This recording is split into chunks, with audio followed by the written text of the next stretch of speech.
ನಮಸ್ಕಾರ ಸ್ನೇಹಿತರೆ. ಸೊ ಇವತ್ತು ನಮ್ಮ ಜೊತೆಗಿದ್ದಾರೆ doctor Sunil Kumar Hebbi sir. So basically sir contact ನಮ್ಗೆ ಆನ್ಲೈನಿಂದ ಸಿಕ್ಕರು. ಭಾಳ ರಿಸರ್ಚ್ ಮಾಡಿದ್ದೀವಿ. ಆ್ಯಕ್ಚುಲಿ ನಾ ಆ್ಯಸ್ ಎನ್ ಅಡ್ವೊಕೇಟ್ ಏನೋ ಒಂದು ಕೆಲಸ ಮಾಡ್ಬೇಕಂದ್ರೆ ರಿಸರ್ಚ್ ಮಾಡ್ಬೇಕು. ನಾ ರಿಸರ್ಚ್ ಮಾಡೋ ಹೊತ್ತಿಗೆ ಸರ್ ಪ್ರೊಫೈಲ್ ನನಗೆ ಫಸ್ಟ್ ಪಾಪಪ್ ಆಯಿತು. ಸರ್ದೆಲ್ಲ ನೋಡಿದೆ, ಬ್ಯಾಕ್ಗ್ರೌಂಡ್ ಎಲ್ಲ ವೆರಿಫಿಕೇಷನ್ ಮಾಡಿದೆ. ಇನ್ನೂ ಏನು ಗೊತ್ತಾಯ್ತಂದ್ರೆ sir is from Bijapur. So ಅಲ್ಲಿ ನನಗೆ ಫುಲ್ ಮೈಂಡ್ ಡೈವರ್ಟ್ ಆಗಿ ನಾ ಸರ್ ವಿಡಿಯೋ ಮಾಡಲೇಬೇಕಂತು. ಸೊ ನಾ ಇವತ್ತು ಸರ್ ಜೊತೆಗಿದ್ದೀನಿ. Sir welcome to Kannadalogy. Thank you sir. Sir ನಮಸ್ಕಾರ ಸರ್. ಇದು ನಮ್ಮ Kannadalogy you are the third episode hero. Okay. So Kannadalogy is basically ಒಂದು ಪೇಜ್ ಸರ್. ಅಲ್ಲಿ ನಾವು ಏನು ಮಾಡ್ತೀವಿ, ಯಾರು ಅನ್ಸೀನ್ ಹೀರೋ ಅದಾರ, ಯಾರು ಅನ್ನೋನ್ ಹೀರೋಸ್ ಅದಾರ, ಸೊಸೈಟಿ ಒಳಗೆ ಇಂಪ್ಯಾಕ್ಟ್, ಸೊಸೈಟಿ ಒಳಗೆ ಒಂದು ಏನಾದರೂ ಒಳ್ಳೆ ಕೆಲಸ ಮಾಡತ್ತಾರ, ಸೊ ಅವ್ರಿಗೆ ನಮ್ಮ ಕನ್ನಡಾಲಜಿ ಒಂದು ಪ್ಲಾಟ್ಫಾರ್ಮ್ ಕೊಟ್ಟು ಆ ಕನ್ನಡಾಲಜಿ ಒಳಗೆ ತೋರಿಸ್ತೀವಿ ಸರ್. ಆ್ಯಸ್ ನೀವು ನೋಡಿದ್ರೆ ನಮ್ಮ ವಿಡಿಯೋಸ್ ಎಲ್ಲ. ಸರ್ ವಿಲ್ ಸ್ಟಾರ್ಟ್ ವಿತ್ ನಿಮ್ಮದು ಇಂಟ್ರೊಡಕ್ಷನ್ ಸರ್. ನಾವು ಎಲ್ಲಿಂದ ಬಂದರೆ ಹೆಂಗೆ, ನಿಮ್ಮ ಫುಲ್ ನೇಮು, ಏನು ಮಾಡ್ತಿದ್ದೀರಾ ಅಂತ. ನಾನು ಡಾಕ್ಟರ್ ಸುನೀಲ್ ಕುಮಾರ್ ಹೆಬ್ಬಿ ಅಂತ. ಬೇಸಿಕಲಿ ನಾನು ಉತ್ತರ ಕರ್ನಾಟಕದವನು, ಪಕ್ಕ ಉತ್ತರ ಕರ್ನಾಟಕದವನು, ಬಿಜಾಪುರದವನು. ನಮ್ದು ಹುಟ್ಟೂರು ಬಂದುಬಿಟ್ಟು ಮಮದಾಪುರ ಅಂತ, ಬಿಜಾಪುರದಿಂದ ಒಂದು 40 ಕಿಲೋಮೀಟರ್ಸು. ಬಟ್ ನಾವೆಲ್ಲ ಸೆಟ್ಲ್ ಆಗಿರೋವಂಥದ್ದು ಬಿಜಾಪುರದಲ್ಲೇ. ಮತ್ತು ಬಿಜಾಪುರದಲ್ಲಿ ನಂದು 1ನೇ ಕ್ಲಾಸಿಂದ 10ನೇ ಕ್ಲಾಸ್ವರೆಗೆ ಕನ್ನಡ ಮಾಧ್ಯಮದಲ್ಲಿ ಬಿಜಾಪುರದಲ್ಲೇ ಓದಿರೋಂಥದ್ದು. ಇದು ಅಲ್ಲಿ ಮಮದಾಪುರದಲ್ಲಿ ಓದಿರೋಂಥದ್ದು. PUC ಬಂದುಬಿಟ್ಟು ನಂದು ಇದು ಮುಧೋಳು ಬಾಗಲಕೋಟೆ ಕಾಲೇಜು, ಅಂದರೆ BVS ಕಾಲೇಜು. ಆಮೇಲೆ ನನ್ನ ಮೆಡಿಕಲ್ ಬಂದುಬಿಟ್ಟು ಬಿಜಾಪುರ. ಆಮೇಲೆ ನಾನು ಮೆಡಿಕಲ್ ಮುಗಿದ ತಕ್ಷಣವೇ ಇಂಟರ್ನ್ಶಿಪ್ಗೆ ಮತ್ತು ಟ್ರೈನಿಂಗ್ ಅಂತ ನಾನು ಬೆಂಗಳೂರಿಗೆ ಬಂದೆ. ಬೆಂಗಳೂರಿಗೆ ಬಂದು BGS ಗ್ಲೋಬಲ್ ಹಾಸ್ಪಿಟಲ್ ಅಂತ ಕೆಂಗೇರಿಯಲ್ಲಿದೆ, ಅಲ್ಲಿ ಕೆಲಸ ಮಾಡಿದೆ. ಅಲ್ಲಿಂದನೇ ನಾವು ಹಳ್ಳಿಯಿಂದ ಬಂದಿರ್ತೀವಲ್ಲ, ನಮ್ಗೆ ಗೊತ್ತಿರುತ್ತೆ ಕನ್ನಡ ಮಾಧ್ಯಮದಿಂದ ಬಂದಿರೋರು. ಮತ್ತು ರೂರಲ್ ಬ್ಯಾಕ್ಗ್ರೌಂಡಿಂದ ನಾನು ಇವತ್ತಿಗೆ ನನಗೆ 42 ವರ್ಷ. ಅವತ್ತಿನ ಹಿಂದೆ ಆವಾಗ ಆರೋಗ್ಯ ಸ್ಥಿತಿ ಅಂದರೆ ತುಂಬ ಕಷ್ಟದ ಕೆಲಸ, ಆರೋಗ್ಯ ಸಿಗೋದು ಕಷ್ಟ. ಅವಾಗ ಏನಂದರೆ ಚಕಡಿ ಬಂಡಿಯಲ್ಲಿ ಕರ್ಕೊಂಡು ಹೋಗೋರು. ಯಾರಿಗಾದ್ರು ಏನಾದ್ರು ತೊಂದರೆ ಆದರೆ ಎತ್ತಿನ ಗಾಡಿನೇ ಒಂದು ಕರ್ಕೊಂಡು ಹೋಗುವಂಥ ಸ್ಥಿತಿ. ನಮ್ಮ ಊರಲ್ಲಿ ಏನಂದರೆ, ನಮ್ಮ ಮನೇಲಿ ಎಲ್ಲರೂ, ನಮ್ಮ ಬ್ರದರು ಫಾರ್ಮಸಿಸ್ಟು, ನಮ್ಮ ತಂಗಿನೂ ಫಾರ್ಮಸಿಸ್ಟು, ನಮ್ಮ ಅಕ್ಕನೂ ಹೋಲ್ಸೇಲ್ ಫಾರ್ಮಸ್ಯೂಟಿಕಲ್ ಬಿಸ್ನೆಸ್ಸು. ನಾನು ಒಬ್ಬನೇ ಮನೇಲಿ ಒಬ್ಬನೇ ಡಾಕ್ಟ್ರ್ ಆಗ್ಬೇಕು ಅಂತ ಅವ್ರು ಇರೋದ್ರಿಂದ ನಾನು ಡಾಕ್ಟ್ರ್ ಆದೆ. ಓಕೆ. ಸೊ ನಿಮ್ಮ ಕ್ವಾಲಿಫಿಕೇಶನ್ ಸರ್? General physician. ಇದು BMS general physician. Okay. So as doctor ಆಗಿ ಪ್ರಾಕ್ಟೀಸ್ ಸಂಬಂಧ ನೀವು ಈ ಕಡೆ ಬೆಂಗಳೂರು ಬಂದ್ರಿ. ಕರೆಕ್ಟ್. ಬೆಂಗಳೂರಿಂದ ನೀವು ಪ್ರಾಕ್ಟೀಸ್ ಸ್ಟಾರ್ಟ್ ಮಾಡಿದ್ರಿ. Correct. So next process sir, ನಿಮ್ಮ ಜರ್ನಿ ಭಾಳ ಇಂಟ್ರೆಸ್ಟಿಂಗ್ ಐತಿ.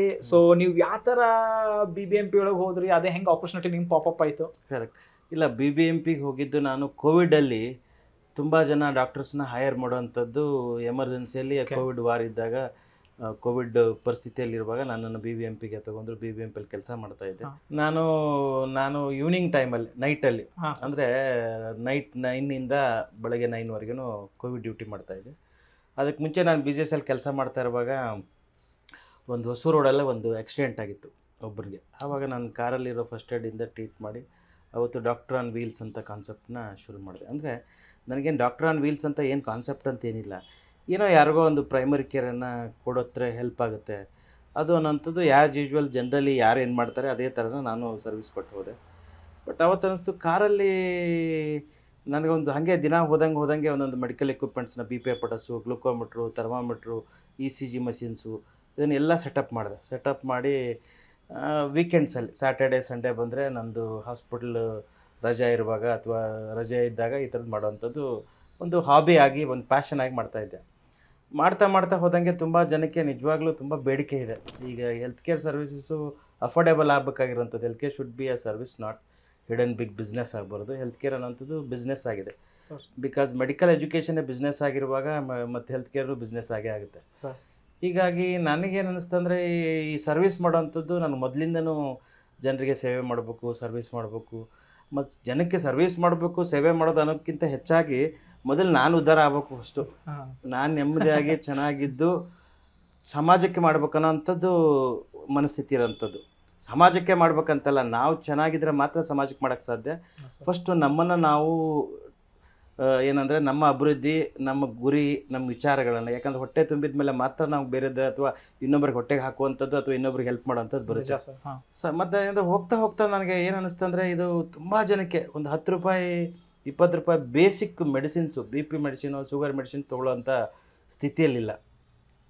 ಆವಾಗ ಏನನ್ನಿಸ್ತು, ಸುಮಾರು ಜನ ವಾಲಂಟಿಯರ್ ಡಾಕ್ಟರ್ಸ್ ನಮ್ಮಲ್ಲಿ BGSಲ್ಲಿರೋಂಥ, ಬೇರೆ ಬೇರೆ ಕಾರ್ಪೊರೇಟ್ ಹಾಸ್ಪಿಟಲ್ ಇರೋಂಥದ್ದು, ಇದು ಬೆಂಗಳೂರು ಮೆಡಿಕಲ್ ಕಾಲೇಜಲ್ಲಿರೋಂಥದ್ದು, ಬೇರೆ ಬೇರೆ ಫ್ರೆಂಡ್ಸ್ ಎಲ್ಲ ನನಗೆ ಗೊತ್ತಿರೋ ಫ್ರೆಂಡ್ಸ್ ಎಲ್ಲ ಸೇರಿ ವಾಲಂಟ್ರಿ ಆಗಿ ನಾವು ಕ್ಯಾಂಪ್ಸನ್ನು ಶುರು ಮಾಡಿದ್ವಿ. ಓಕೆ ಓಕೆ ಹೀಗೆ ಕಂಟಿನ್ಯೂ ಜರ್ನಿ ನಾವೇ ನೋಡಿದ್ರೆ ಫುಲ್ ಟೈಮ್ ನಾನು BGS ಗ್ಲೋಬಲ್ ಹಾಸ್ಪಿಟಲ್ ಕೆಲಸ ಬಿಟ್ಟು ಫುಲ್ ಟೈಮ್ ಇದನ್ನೇ ಮಾಡೋಕ್ಕೆ ಶುರು ಮಾಡಿದೆ. ಇದು ಕೋವಿಡ್ ಟೈಮ್ದಾಗ ಸರ್ ಇದು ಇಲ್ಲ, ಇದು ಕೋವಿಡಲ್ಲ, ಇದು 2008ರಲ್ಲಿ. ಓಕೆ ಓಕೆ ನೀವು ಯಾವಾಗ ಪ್ರೊಫೆಷನ್ ಸ್ಟಾರ್ಟ್ ಮಾಡಿದ ಅವಾಗ ಒಂದು ವರ್ಷ ಆದಮೇಲೆ ಒಂದು ವರ್ಷ 2 ವರ್ಷ ಜೋಶಿ ನರ್ಸಿಂಗ್ ಹೋಮು, ಸೌಭಾಗ್ಯ ನರ್ಸಿಂಗ್ ಹೋಮು ಒಂದು ಕಡೆ ಕೆಲಸ ಮಾಡಿದ್ಮೇಲೆ ನನಗೇನು ಅದರಲ್ಲಿ ಏನು ತೃಪ್ತಿ ಅನ್ನಿಸ್ತಾ ಇಲ್ಲ. ಈಗ ಏನೋ ಒಂದು ಮಾಡಬೇಕು, ಜನಕ್ಕೆ ಒಳ್ಳೇದು ಮಾಡಬೇಕು ಅಂತ. ಬಟ್ ನನಗೆ ನಾವು ಬೈ ಬರ್ತ್ ಲ್ಯಾಂಡ್ ಲಾರ್ಡ್ಸು. ನಮ್ಮದೊಂದು 70 ಎಕರೆ ಶುಗರ್ ಕೇನ್ ಇದೆ, ಒಂದು 20 ಎಕರೆ ಗ್ರೇಪ್ಸ್ ಮಾಡ್ತಾಯಿದ್ವಿ.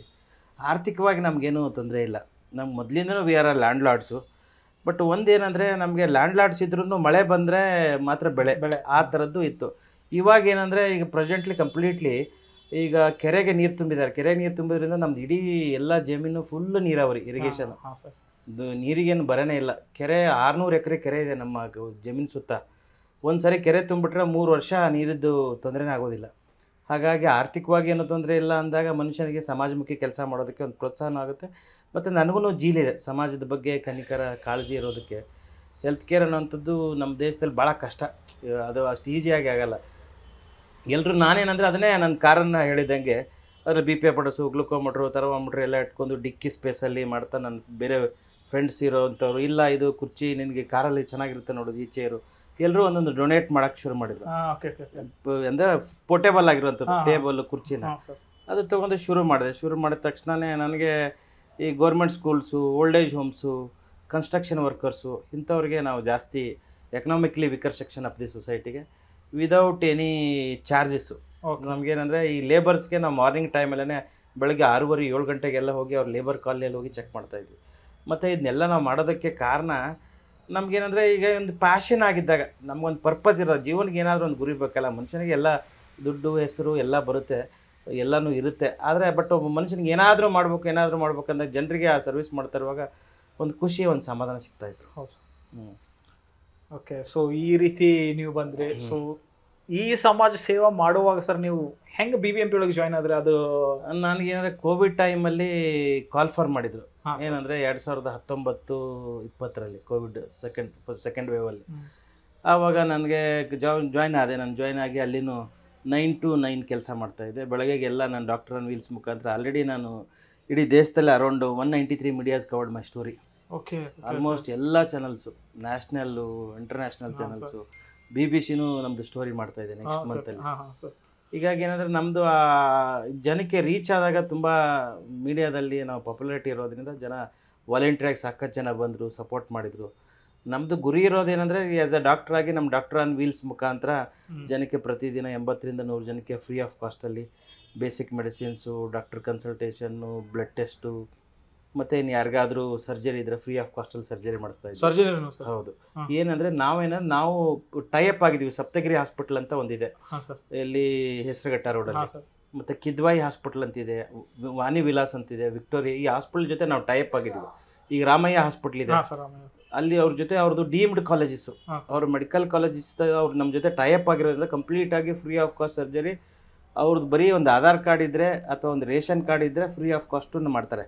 3 ಲಕ್ಷದಿಂದ 5 ಲಕ್ಷದವರು ಸಾಕಷ್ಟು ಜನಕ್ಕೆ ಫ್ರೀ ಆಫ್ ಕಾಸ್ಟ್ ಸರ್ಜರಿ ಮಾಡಿಸಿದ್ವಿ. ಅದು ಕಾನೂನು ಪ್ರಕಾರ ರೂಲ್ಸು ಇದೆ, ಅವ್ರು ಮಾಡ್ತಾರೆ. ಬಟ್ ನಮ್ಮ ಥ್ರೂ ಭಾಳ ಜನಕ್ಕೆ ಅನುಕೂಲ ಆಗಿದೆ.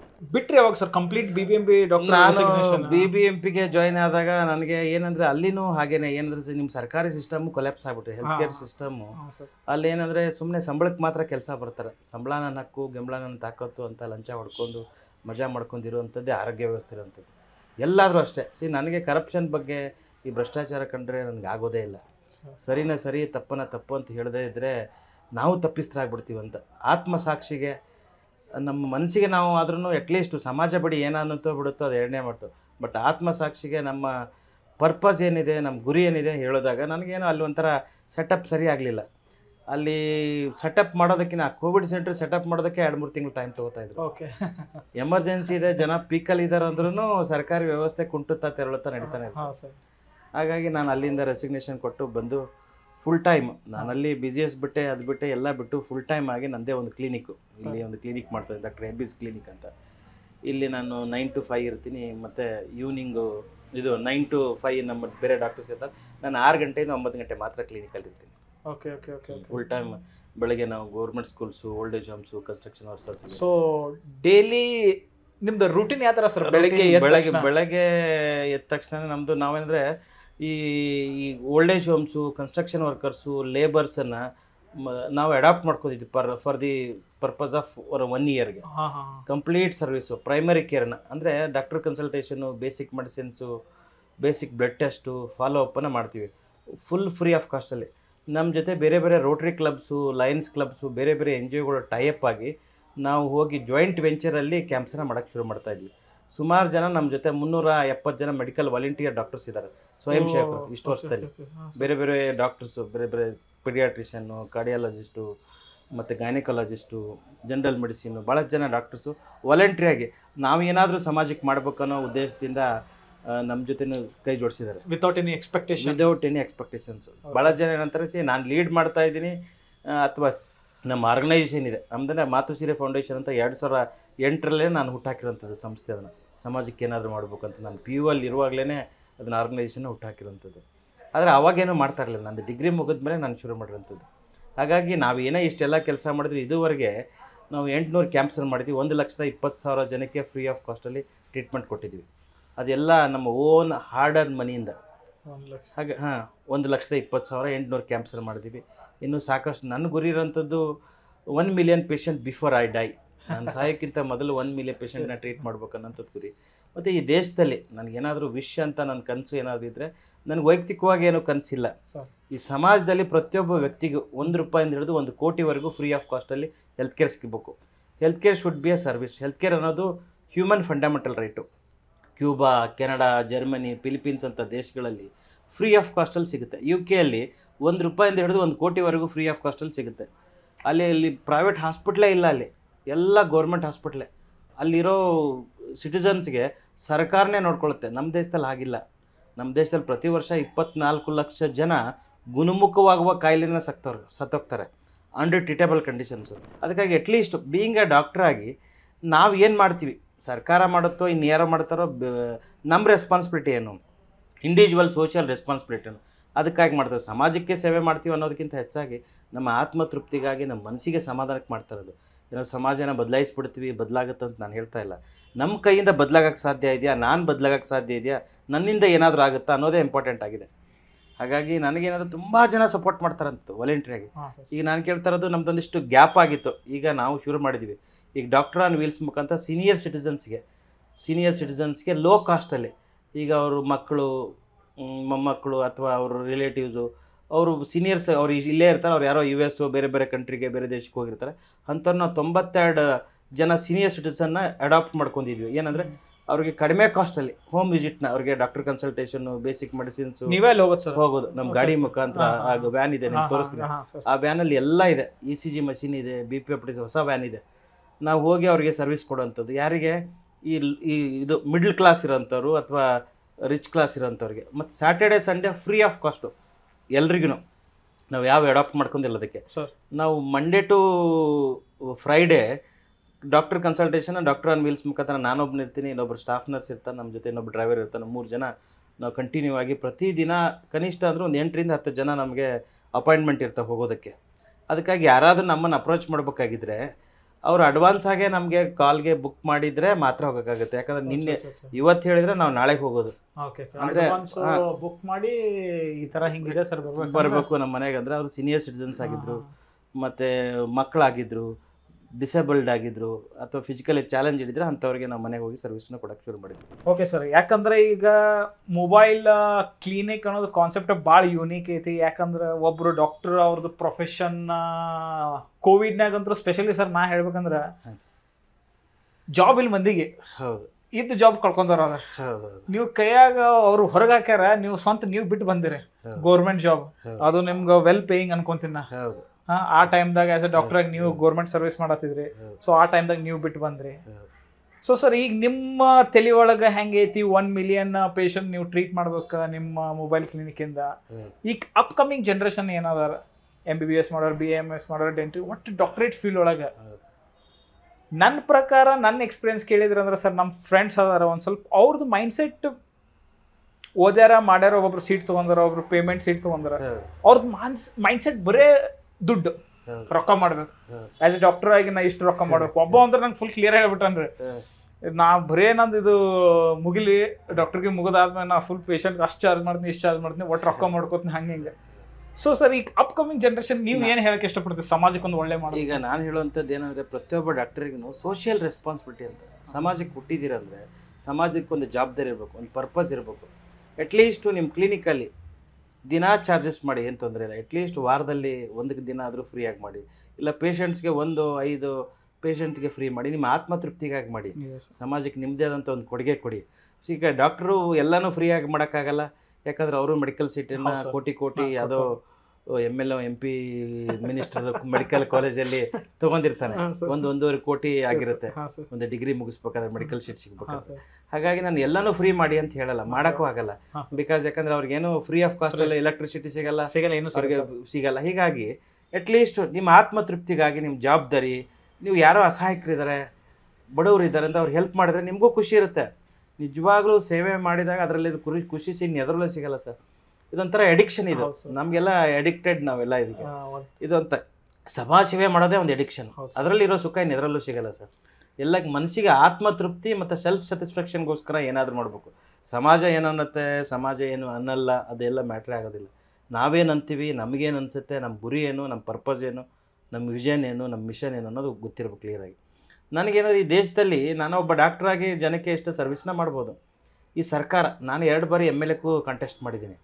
ಪೊಲಿಟಿಕ್ಸ್ನ ಬಿಜಾಪುರ ಸಿಂದಗಿಯಿಂದ ಕಂಟೆಸ್ಟ್ ಮಾಡಿದ್ದೀನಿ, ಮಲ್ಲೇಶ್ವರದಿಂದ ಕಂಟೆಸ್ಟ್ ಮಾಡಿದ್ದೀನಿ. ನಾನು ಯಾಕಂದರೆ ಪೊಲಿಟಿಕಲಿ ನಾನು ಏನಕ್ಕೆ ಪೊಲಿಟಿಕಲಿ ಮೋಟಿವ್ ಅಂದರೆ, ನನಗೆ ನನ್ನಂಥವ್ನು ಎಜುಕೇಟೆಡ್ ಆಗಿರೋವಂಥವನು, ಬುದ್ಧಿವಂತ, ದುಡ್ಡಿರೋನು, ಹೆಸರಿರೋನು, ಖ್ಯಾತಿ ಇರೋನು ಇನ್ನು MLA ಆಗದಿದ್ದರೆ ಅಥವಾ ಒಬ್ಬ MP ಆಗದಿದ್ದರೆ ಸಮಾಜದಲ್ಲಿ ಚೇಂಜ್ ಹೆಂಗಾಗುತ್ತೆ? ಯಾರೋ ಅನ್ಎಜುಕೇಟೆಡು 70 ವರ್ಷದವನು 60 ವರ್ಷದವನಿಗೂ ದೋತ್ರ ಹಾಕ್ಕೊಂಡು ಏನೋ ಜ್ಞಾನ ಇಲ್ದಿರೋಂಥವ್ರೆಲ್ಲ ಕೂತ್ಕೊಂಡು ಪೇಪರ್ ಎಣಿಸ್ಬಿಟ್ಟು ಎಷ್ಟು ದುಡ್ಡು ಬರುತ್ತೆ, ಕಮಿಷನ್ ಬರುತ್ತೆ, ನಮ್ಗೇನು ಅರ್ಥ ಆಗುತ್ತೆ ಸರ್? ನಮ್ಮ ಕಷ್ಟ ಏನು? ಈಗ ನೀವು ಜಂಜಿಯಲ್ಲಿರೋಂಥದ್ದು 23-25 ಏಜ್ ಇರೋಂಥದ್ದು, ನಿಮ್ಮ ಥಾಟ್ಸು, ನಿಮ್ಮದು ವಿಚಾರನೇ ಬೇರೆ ಇರೋಂಥದ್ದು. ನಿಮ್ಮ ಥಾಟನ್ನು ಯಾವುದೋ ಒಬ್ಬ ಏಜ್ ಆದವನು, ಅವ್ನಿಗೆ ಜ್ಞಾನ ಇಲ್ದಿರೋಂಥವನು ನೀವು ಏನು ಹೇಳ್ತಾರೆ ಅನ್ನೋದು ಗೊತ್ತಾಗಲ್ಲ. ನಿಜವಾಗ್ಲೂ ನಿಮ್ಗೆ ಏನು ಬೇಕಾಗಿದೆ, ಏನು ಗುರಿ, ನೀವೇನೋ ಒಂದು ಹೊಸ ಸ್ಟಾರ್ಟಪ್ ಶುರು ಮಾಡ್ತಿರ್ತಾರೆ, ಅಥವಾ ಎಂಥದ್ದು ಏನೋ ಪ್ಲ್ಯಾನಿಂಗ್ ಇರುತ್ತೆ, ಅದಕ್ಕೆ ಫಂಡ್ ಬೇಕಾಗಿರುತ್ತೆ, ಅದಕ್ಕೆ ಸ್ಕಿಲ್ ಬೇಕಾಗಿರುತ್ತೆ, ಅದಕ್ಕೆ ಟ್ರೈನಿಂಗ್ ಬೇಕಾಗಿರುತ್ತೆ. ನಿಮ್ಮ ಗುರಿನೇ ಗೊತ್ತಿರಲ್ಲ ಸರ್. ಯಾವುದೇ ಪ್ರೊಫೆಷನಲ್ ಅಂಥದ್ದು ಸಪೋರ್ಟ್ ಮಾಡೋಂಥದ್ದು ಯಂಗ್ಸ್ಟರ್ಸ್ ಪೊಲಿಟಿಷಿಯನ್ ಆದಾಗ ಮಾತ್ರ ಸಾಧ್ಯ ಆಗುತ್ತೆ. ನಂದು ಗುರಿ, ನಾನೇನಂದ್ರೆ, ನಾನು ಭಾಳ 2 ಸರಿ ಯಾಕೆ MLA ನಿಂತು, ನಾನು ಆರೋಗ್ಯ ಮಂತ್ರಿ ಆಗ್ಬೇಕು ಈ ರಾಜ್ಯದ, ಈ ಫ್ಯೂಚರ್ ಹೆಲ್ತ್ ಮಿನಿಸ್ಟರ್ ಅಂತಾನೆ ನಾನು ಹೇಳುವಂಥದ್ದು. ಏನಂದರೆ, ನಮ್ಮಂತನ ಆರೋಗ್ಯ ಮಂತ್ರಿ ಆದ್ರೆ ಮಾತ್ರ ಮಾಡೋಕ್ಕೆ ಸಾಧ್ಯ.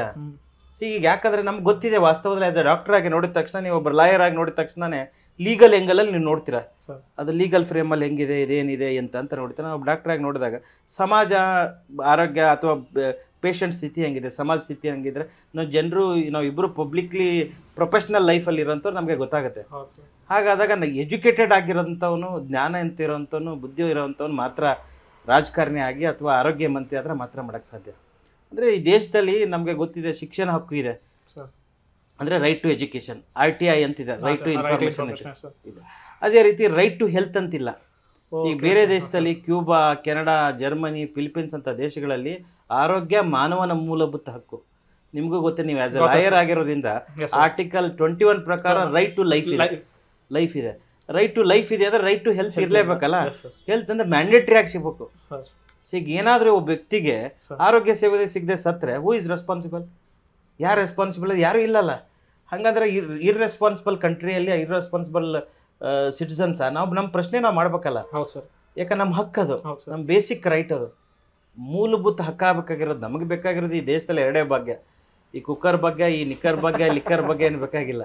2 ಭಾಗ್ಯ, ಶಿಕ್ಷಣ ಭಾಗ್ಯ, ಆರೋಗ್ಯ ಭಾಗ್ಯ 2 ಕೊಟ್ಬಿಟ್ರೆ ಇನ್ನೇನು ಬೇಕಾಗಿಲ್ಲ.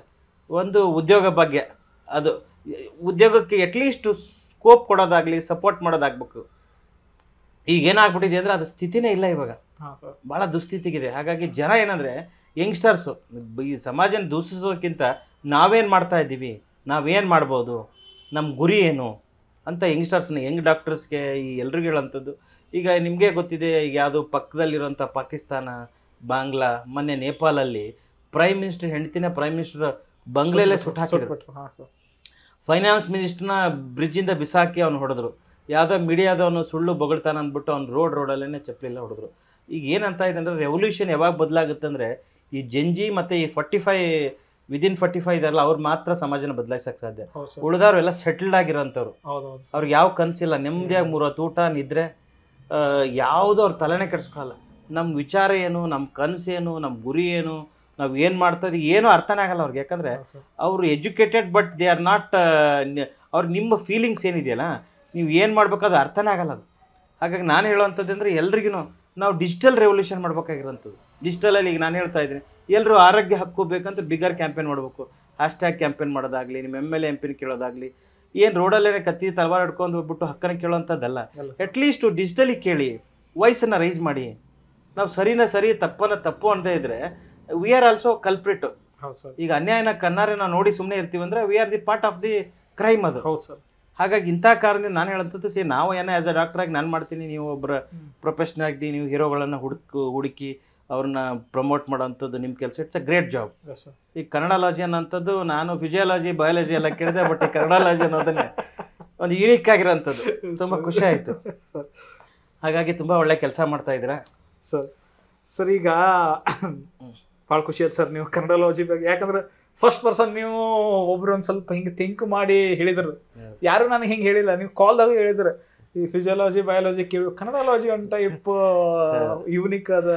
ಸೊ ಅದೇ ರೀತಿ ಬಂದ್ಬಿಟ್ಟು ಸರ್ ತಲೆಯಾಗದ. ಸೊ ಅದಕ್ಕೆ ಕನ್ನಡಾಲಜಿ ಪೇಜ್ ಮಾಡಿದ್ವಿ ಸರ್. ಇವಾಗ ನಮ್ದು ಕರ್ನಾಟಕದ ಇಂಡಿಯಾ ಬಗ್ಗೆ ಅಂದರೆ ಈ ಹೆಲ್ತ್ ಕೇರಿಂದ ಒಂದು ನೆಸೆಸಿಟೀಸ್ 5 ನೆಸೆಸಿಟೀಸ್ ಇದು ಅಟ್ಲೀಸ್ಟ್ ಇದೂರೇ ಬೇಕು ಗೌರ್ಮೆಂಟ್ ಕಡೆಯಿಂದ.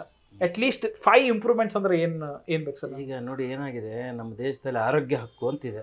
ಇದು ಆರೋಗ್ಯ ಹಕ್ಕು ಅಂತಿಲ್ಲ. ಆಯುಷ್ಮಾನ್ ಭಾರತ್ ಅಂತ ಒಂದು ಇನ್ಶೂರೆನ್ಸ್ ಇದೆ, ಬಿಗರ್ ಲಾರ್ಜರ್ ಸ್ಕೀಮ್ ಇಂಟ್ರೆಸ್ಟ್, ಅದು ಸೆಂಟ್ರಲ್ ಗೌರ್ಮೆಂಟ್. ಆರೋಗ್ಯ ಕರ್ನಾಟಕ ಅಂತಿದೆ. ಇಲ್ಲಿ ಏನಂದರೆ ನಮ್ಮ ಹೆಲ್ತ್ ಕೇರ್ಗೆ ನಮ್ಮ GDPಯಲ್ಲಿ 3% of our GDP spending on health ಕೇರ್ಗೆ, ಆರೋಗ್ಯ ಕ್ಷೇತ್ರಕ್ಕೆ ಮೀಸಲಿಡಬೇಕು. ಅದು ನಾವು ಮೀಸಲಿಡ್ತಾ ಇಲ್ಲ. 1.2% of our GDP spending on health ಕೇರ್ಗೆ. ಈಗ 100 ರೂಪಾಯಿ ಕೊಟ್ಟು 10 ಜನಕ್ಕೆ ತೋರಿಸ್ಕೊಳ್ಳಿ ಅಂದರೆ ಅದಾಗಲ್ಲ. 100 ರೂಪಾಯಿಗ ಒಂದು ಇದು ಏನಂದರೆ 10 ಜನಕ್ಕೆ 1000 ರೂಪಾಯಿ ಕೊಟ್ಟಾಗ ಅದು ಒಂದು ಊಟ ಕೊಟ್ಟು 10 ಜನಕ್ಕೆ ತಿನ್ನಿ ಅಂದರೆ ಆಗಲ್ಲ. ಅದಕ್ಕಾಗಿ ಹೆಲ್ತ್ ಕೇರ್ಗೆ ಸ್ಪೆಂಡ್ ಮಾಡಬೇಕಾಗಿರೋಂಥದ್ದು. ನಾವು ಸಿಟಿಸನ್ಸು ಫಸ್ಟು ಪ್ರಶ್ನೆ ಮಾಡೋದನ್ನು ಕಲಿಬೇಕಾಗಿರೋಂಥದ್ದು. ಈಗ ಡೆವಲಪ್ಮೆಂಟ್ ಯಾವಾಗುತ್ತೆ ನಾವು ಕೇಳದೇ ಇದ್ರೆ ಆಗಲ್ಲ. ಅದು ಆರೋಗ್ಯಕ್ಕೆ ತುಂಬ ಹೆಲ್ತ್ ಕೇರ್ಗೆ ಸ್ಪೆಂಡ್ ಮಾಡಬೇಕು. ನಾನು ಹೇಳ್ತಾ ಇರೋಂಥದ್ದು ಈ ಹಕ್ಕನ್ನು ಕೇಳಬೇಕು. ಈ ರೈಟ್ ಟು ಹೆಲ್ತ್ ಅಂತ ಹೇಳಿದ್ನಲ್ಲ, ಈ right to health bill implement ಆದರೆ ಮಾತ್ರ ಆರೋಗ್ಯ ಹಕ್ಕು right to health bill implement ಆದರೆ ಎಲ್ರಿಗೂ ಸಿಗುತ್ತೆ. ಇಲ್ಲದೇ ಇದ್ರೆ ಜನ ಏನಾಗುತ್ತೆ, ಪ್ರತಿ ವರ್ಷ ಈಗ ಎಷ್ಟಂತ ಯಾರ ಮನೆಗಂತ ಹೋಗೋಕ್ಕಾಗತ್ತೆ, ಯಾರು ಕೊಡೋಕ್ಕಾಗತ್ತೆ ಹೇಳಿ? ಇಡೀ ಈಗ ಏನೋ ಯಾರ್ದಾಗೋ ಕಾಯಿಲೆ ಇದ್ದರೆ ಅವ್ರ ಮನೆ ಮಾರಬೇಕು, ಹೊಲ ಮಾರಬೇಕು, ತಾಳಿ ಮಾರಬೇಕು, ಎಂಥ ಕಷ್ಟ ಇರುತ್ತೆ ಅಂದರೆ. ಕ್ಯಾನ್ಸರ್ ಅದು ಬಂದ್ರೆ ಮುಗ್ದೇ ಹೋಯ್ತು, ಭಾಳ ಮುಗ್ದೇ ಹೋಯ್ತು. ತುಂಬ ಡೇಂಜರಸ್ ಪರಿಸ್ಥಿತಿ. ಈಗ ಕಿದ್ವಾಯಿ ಹಾಸ್ಪಿಟ್ಲ್ಗೆ ನಮ್ಮದೇ ಒಬ್ಬ ರಿಲೇಟಿವ್ಗೆ CL ಹಂಗಾಗಿದೆ, ಕ್ಯಾನ್ಸರ್ ಕಾರ್ಸಿನೋಮ್ ಆಗಿರೋಂಥದ್ದು. ಅಲ್ಲಿ ಹೋಗ್ಬಿಟ್ರೆ ಕ್ಯೂ ಹತ್ತಿರೋಂಥದ್ದು. ತುಂಬ ಏನಂದರೆ ಅಪಾಯಿಂಟ್ಮೆಂಟೇ ಸಿಗಲ್ಲ ಡಾಕ್ಟ್ರನ್ನ ನೋಡೋದಕ್ಕೆ. ಮತ್ತು ಸರ್ವಿಸ್ ಸಿಗುತ್ತೆ, ಅದು ಅಂದಾಜೊಂದು ಒಂಥರ ಈ ಛತ್ರದಲ್ಲಿ ಊಟ ಇದ್ದಂಗೆ ಲೆಕ್ಕ. ಹೊರತು ನಿಜವಾಗ್ಲೂ ಕ್ವಾಲಿಟಿ ಸರ್ವಿಸ್ ಸಿಗಲ್ಲ. ಇದು ಎಲ್ಲ ಹಾಸ್ಪಿಟ್ಲ್ ಇದೇ ಸ್ಥಿತಿ. ಬಿಕಾಸ್ ಯಾಕಂದರೆ ಅಲ್ಲಿ ದುಡ್ಡೇ ಕೊಟ್ಟಿಲ್ಲ. ಅಲ್ಲಿ 100 ಕೋಟಿ ಕೊಡೋ ಜಾಗದಲ್ಲಿ 50 ಕೋಟಿ ಕೊಟ್ಟಾಗ 50% ಆಗುತ್ತೆ. ಅರ್ಧ ಊಟ ಬಡಿಸಿದಂಗೆ ಆಗ್ಬಿಡುತ್ತೆ, ಅರ್ಧ ಹಾಫ್ ಟ್ರೀಟ್ಮೆಂಟ್ನ. ಮೆಡಿಕಲನ್ನು ನಾವು ನೆಗ್ಲಿಜೆನ್ಸಿ ಮಾಡೋಕ್ಕಾಗಲ್ಲ. ಮತ್ತು ಅದು ತುಂಬ ಎಸೆನ್ಷಿಯಲ್ ಸರ್ವಿಸ್ ಅದು ಭಾಳ ಇಂಪಾರ್ಟೆಂಟ್ ಆಗಿರೋದು. ಹಾಗಾಗಿ ಆರೋಗ್ಯ ಹಕ್ಕು ಕಾನೂನು ಜಾರಿ ಆಗಬೇಕು. ರೈಟ್ ಟು ಹೆಲ್ತ್ ಬಿಲ್ ಅನ್ನೋದು ನಮ್ಮ ಕರ್ನಾಟಕ ಸರ್ಕಾರದಲ್ಲಾದರೂ ಮಾಡ್ಬೋದು, ಇಲ್ಲ ಸೆಂಟ್ರಲ್ ಗೌರ್ಮೆಂಟಲ್ಲಾದ್ರೂ ಲೋಕಸಭೆಯಲ್ಲಿ right to health bill pass ಆದರೆ ಪ್ರತಿಯೊಬ್ಬ ವ್ಯಕ್ತಿಗೂ 1 ರೂಪಾಯಿಂದ ಹಿಡಿದು 1 ಕೋಟಿವರೆಗೆ ಆದ್ರೂ ಖರ್ಚಾದರೂ ಸಿಗಬೇಕು. ಈ MLA MP ಯಾವತ್ತಾದರೂ ಅವ್ರ ಹೆಂಡತಿ ಮಕ್ಕಳನ್ನ ಗೌರ್ಮೆಂಟ್ ಹಾಸ್ಪಿಟ್ಲಲ್ಲಿ ಡೆಲಿವರಿ ಮಾಡಿಸಿದಾನ? ಮಾಡಿಸಿಲ್ಲ. ಅವನಿಗೆ ಎಲ್ಲ ಸರ್ವಿಸ್ ಸಿಗುತ್ತೆ. ನಾವು ಮಾಡಿರೋದೇ ನಾವೇ ಅವ್ರನ್ನ. ಅವ್ರು ಬಂದಿರ್ತಾರೆ ರಾಜಕಾರಣಿ ಆಗಿ. ಅವ್ರು ಬಂದಿರುವಾಗ 5 ಕೋಟಿನೋ 10 ಕೋಟಿ ಅವನು ಅಫಿಡೇವಿಟ್ ಸಲ್ಲಿಸಿರ್ತಾನೆ. ಅವ್ನು ನೆಕ್ಸ್ಟ್ ಇಯರ್ಗೆ ಬಂದಾಗ 50 ಕೋಟಿ ಆಗುತ್ತೆ, 500 ಕೋಟಿ ಆಗುತ್ತೆ. ಸರ್ವಿಸ್ ಮಾಡೋನಿಗೆ ಡಬಲ್ಲು 3 ಹೆಂಗಾಗುತ್ತೆ?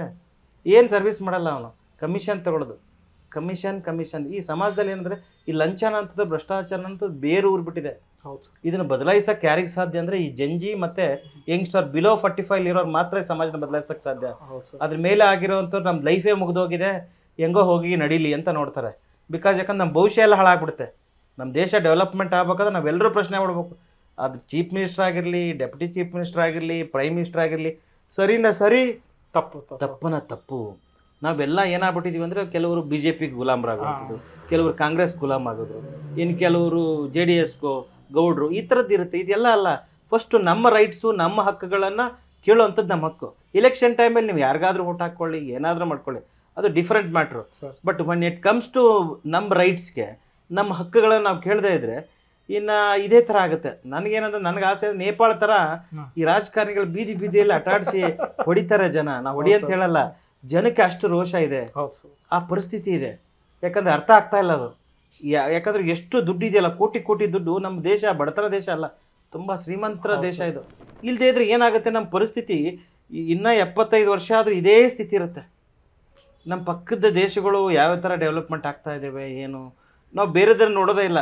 ಜಸ್ಟು ಬರೀ ಕಾಮಲೆ ಕಣ್ಣಲ್ಲಿ ನೋಡ್ತಾ ಇರ್ತೀವಿ. ಬರೀ ಧರ್ಮ ಜಾತಿ ಇಂಥ ದಂಗಲ್ಲು, ಈ ಗಲಾಟೆಗಳು ಇಂಥದ್ದೇ ಆಗುತ್ತೆ ಹೊರತಾಗಿ ವಾಸ್ತವದಲ್ಲಿ ಬೇರೆ ದೇಶದಲ್ಲಿ ಎಲ್ಲ ಅಂದರೆ ಅಲ್ಲಿ ಎಜುಕೇಷನ್ ಬಗ್ಗೆ, ಹೆಲ್ತ್ ಬಗ್ಗೆ ಅಲ್ಲಿ ಡಿಮಾಂಡ್ಸ್ ಇರುತ್ತೆ. ಇಲ್ಲಿ ಡಿಮಾಂಡ್ಸ್ ಏನೂ ಇಲ್ವೇ ಇಲ್ಲ. ಇಲ್ಲಿ ಹೌದು ಸರ್, ಮಂದಿರು, ಮಸ್ಜಿದ್ದಿ, ಚರ್ಚು, ಈ ಪಾದ್ರಿ, ಮುಸ್ಲಿಮು, ಪಾಕಿಸ್ತಾನ, ಅಫ್ಘಾನಿಸ್ತಾನ ಬಗ್ಗೆ ಇದನ್ನ ಮಾತಾಡೇ ನಾವು ದಿನ ಕಳೆದು ಬಿಡ್ತೀವಿ ಹೊರತಾಗಿ ನಮಗೇನು ಬೇಕನ್ನೋದ್ರ ಬಗ್ಗೆ ಮಾತಾಡೋದೇ ಇಲ್ಲ. ನಮ್ಗೇನು ನೆಸೆಸಿಟಿ ಇದೆ, ತುರ್ತಾಗಿ ಏನಿದೆ, ನಾವು ಏನು ಮಾಡ್ಬೇಕು ಅದೇನೇ ಗೊತ್ತಾಗೋದಿಲ್ಲ. ಭಾಳ ಜನಕ್ಕೆ ನನಗೆ ಕರಪ್ಷನ್ ಕಂಡ್ರೆ ಆಗೋದೇ ಇಲ್ಲ. ಭಾಳ ಜನ, ನಾನು 4-5 ಜನನ ಜೈಲಿಗೆ ಕಳಿಸಿದ್ದೀನಿ. ಲೋಕಾಯುಕ್ತ ಟ್ರ್ಯಾಪ್ ಮಾಡಿಸಿ ಬಂದಾಗ ಅವ್ರನ್ನ ದುಡ್ಡು ಕೇಳಿದ್ರು 15 ಸಾವಿರ ಕೊಡ್ಬೇಕು ಸರ್. ಆಯಿತು ಸರ್, ಯಾವಾಗ ಬರಲಿ ಸರ್ ಅಂತ. ಬಂದ ತಕ್ಷಣ ನಾನು ವಾಟ್ಸಪ್ ಕಾಲ್ ಮಾಡಿದ್ರು, ರೆಕಾರ್ಡಿಂಗ್ ಮಾಡಿ ಲೋಕಾಯುಕ್ತದಲ್ಲಿ ಕಂಪ್ಲೇಂಟ್ ಕೊಟ್ಟು ಟ್ರ್ಯಾಪ್ ಮಾಡಿಸಿ ಜೈಲಿಗೂ ಕಳಿಸಿದ್ದೀನಿ. ಇಬ್ಬರನ್ನ ಸಬ್ ಇನ್ಸ್ಪೆಕ್ಟರ್ನ ಸಸ್ಪೆಂಡ್ ಮಾಡಿಸಿದ್ದೀನಿ. ಏನಂದ್ರೆ ನಮಗೆ ಅದು ನೋಡಿದಾಗ ಗೊತ್ತಾಗುತ್ತೆ, ಸರಿನ ಸರಿ, ತಪ್ಪನ್ನ ತಪ್ಪು ಅಂತ ಹೇಳೋದಿದೆಯಲ್ಲ, ಅದಕ್ಕೆ ಮೀಟ್ರ್ ಬೇಕು ಸರ್. ಸುಮ್ಮನೆ ಅಲ್ಲ, ಆಗಲ್ಲ. ಅದ್ರ ಕಾನ್ಸಿಕ್ವೆನ್ಸಸ್ ಜಾಸ್ತಿ ಇರುತ್ತೆ. ನಾವು ಏನೇ ಮಾತಾಡಬೇಕು ಅಂದ್ರೆ ನೋಡ್ಕೊಂಡು ಮಾತಾಡಬೇಕು. ಯಾಕಂದ್ರೆ ಸರ್ ಸಿಚುವೇಶನ್ ಹೇಳಕ್ ಬರಲ್ಲ. ಈಗೇನಾದ್ರೆ ಈಗ ಸೋಷಿಯಲ್ ಮೀಡಿಯಾದಲ್ಲಿ ಒಂದು ಏನೋ ಮಾಡಿದ್ರೆ ಅದಕ್ಕೆ ಒಂದು ರೂಲ್ ತಂದಿರುತ್ತೆ, ಅದಕ್ಕೊಂದು ಕೇಸ್ ಹಾಕ್ಬಿಡ್ತಾರೆ. ಓ ಹಿಂಗೆ ಅಂದಿದ್ದ ಇದು ಅಂತ. ಹಾಗಾಗಿ ನಾನೇನಂತ ಇದ್ದೀನಿ ಅಂದರೆ, ಸಿಸ್ಟಮ್ ಯಾವಾಗ ಬದಲಾಗುತ್ತೆ, ನಾವು ಅಕೌಂಟಬಿಲಿಟಿ, ನಾವು ಪ್ರಶ್ನೆ ಮಾಡಬೇಕು. ಸರಿ ರೀ, ಇದು ತಪ್ಪು. ಯಾರೋ ಒಬ್ಬನ ಕಲಿಸಿದ ಪಾಠ ಯಾವಾಗ ಕಲಿತಾನೆ, ಅವನಾದ್ರೂ ಸಿಗಿಸಿ ಅವನು ಸಮಾಜದಲ್ಲಿ ಮಾನಹಾರನ ಆದರೆ, ಕೇಸ್ ಆದರೆ, ಜೈಲಿಗೆ ಹೋದ್ರೆ ಮಾತ್ರ ಪಾಠ ಕಲಿಯೋದು. ಇಲ್ದಿದ್ರೆ ಕಲಿಯೋದೇ ಇಲ್ಲ ಅವನಿಗೆ. ಎಲ್ಲರೂ ಈಗೇನು ಬಟ್ಟೆ ಹಾಕೊಂಡವ್ನು ಮಾತ್ರ ಏನಂತಾರಲ್ಲ ಬಟ್ಟೆ ಹಾಕೊಂಡವನು ಬೆತ್ತಲೆ, ಇಡೀ ಸಮಾಜನೇ ಬೆತ್ತಲೆ ಆಗಿರೋಂಥದ್ದು. ಹಾಗಾಗಿ ನಾನು ಹೇಳ್ತದ್ದು, ಎಲ್ಲರೂ ಪ್ರಶ್ನೆ ಮಾಡಿ ಧೈರ್ಯವಾಗಿರಿ. ನಾವು ಈಗ ನಮಗೇನಂದ್ರೆ, ನಾನೇ ಆ್ಯಸ್ ಎ ಡಾಕ್ಟರ್ ಆಗಿ ಒಂದಿಷ್ಟು ಜನಕ್ಕೆ ಎಷ್ಟು ಸಾಧ್ಯ ಆಗುತ್ತೋ ನಾವು ಒಳ್ಳೇದು ಮಾಡ್ತಾಯಿದ್ವಿ. ನಮ್ಮ ಜೊತೆಯಲ್ಲಿ ಬನ್ನಿ. ನಾವು ಯಾರನ್ನೂ ಡೊನೇಷನ್ಸ್ ಯಾರನ್ನೂ ಕೇಳ್ತಾ ಇಲ್ಲ, ದುಡ್ಡು ಕೊಡಿ ಅದು ಅಂತ. ಯಾರಾದರೂ ನಿಮಗೆ ವಾಲಂಟ್ರಿಯಾಗಿ ನಮ್ಮ ಜೊತೆ ಟೈಮನ್ನು ಸ್ಪೆಂಡ್ ಮಾಡೋದಕ್ಕೆ, ಸ್ಯಾಟರ್ಡೆ ಸಂಡೇ ನೀವು ವಾಲಂಟ್ರಿಯಾಗಿ ಮೆಡಿಕೋ ಡಾಕ್ಟರ್ ಆಗಿರಿ, ನಾನ್ ಮೆಡಿಕೋ ಆಗಿರಿ, ಅಥವಾ ಇನ್ಯಾರೋ ಸೋಷಿಯಲ್ ಮೀಡಿಯಾದವರು ಅಥವಾ ಯೂಟ್ಯೂಬರ್ಸ್ ಆಗಿದ್ರೆ, ನಾವು ಮಾಡೋದನ್ನು ನೀವು ಸುದ್ದಿ ಪ್ರಸಾರ ಮಾಡಿದಾಗ ಜನಕ್ಕೆ ರೀಚ್ ಆಗುತ್ತೆ. It helps them. ಅದಕ್ಕೆ ನಾನು ಅದನ್ನೇ ಕೇಳ್ತಾರಂಥದ್ದು. ನಮಗೇನಂದರೆ ಬೇರೆ ಏನೂ ಇಲ್ಲ, ದುಡ್ಡಿಗಿಂತ ಹೆಚ್ಚಾಗಿ ಜನರ ಇನ್ವಾಲ್ವ್ಮೆಂಟ್ ಬೇಕು. ನಾವು ಸರ್ವಿಸ್ ಮಾಡ್ತೀವಿ, ಏನೇ ಮಾಡ್ತೀವಿ ಅಂದ್ರೂ ಆ ಸರ್ವಿಸ್ಗೆ ಜನ ಇನ್ವಾಲ್ವ್ಮೆಂಟ್ ಇಲ್ಲದೆ ನಾವು ಮಾಡೋಕ್ಕಾಗಲ್ಲ. ಮತ್ತು ನಮ್ಮ ದುಡ್ಡಲ್ಲಿ ಸೇವೆನೂ ಮಾಡಬಾರ್ದು. ಏನಂದರೆ ಸಮಾಜದ ಜೊತೆಲೇ ಸೇರ್ಕೊಂಡು ಮಾಡ್ಬೇಕಾಗಿರೋದು. ನಮ್ಮ ದುಡ್ಡಲ್ಲಿ ಎಷ್ಟು ಮಾಡೋಕ್ಕೆ ಸಾಧ್ಯ ಆಗುತ್ತೆ, ಸಮಾಜ ಬಿಗರ್ ಇರೋವಂಥದ್ದು. ಹಾಗಾಗಿ ನಾನು ಕೇಳೋವಂಥದ್ದು, ಯಾರಾದರೂ ವಾಲಂಟ್ರಿಯಾಗಿ ನಮ್ಮ ಜೊತೆ ಜಾಯಿನ್ ಆಗುವಂಥದ್ದು, ಅಥವಾ ವಾಲಂಟ್ರಿಯಾಗಿ ಮೆಡಿಸಿನ್ಸನ್ನು ನಿಮ್ಮದು ಬರ್ತ್ಡೇ ಇರುವಾಗ ಅಥವಾ ಮೆಡಿಸಿನ್ಸನ್ನು ಡೊನೇಟ್ ಮಾಡೋದಾಗಲಿ, ಮೆಡಿಕಲ್ ಎಕ್ವಿಪ್ಮೆಂಟ್ಸ್ ಡೊನೇಟ್ ಮಾಡೋದಾಗಲಿ ಮಾಡಿದರೆ ನಮ್ಗೆ ಹೆಲ್ಪ್ ಆಗುತ್ತೆ.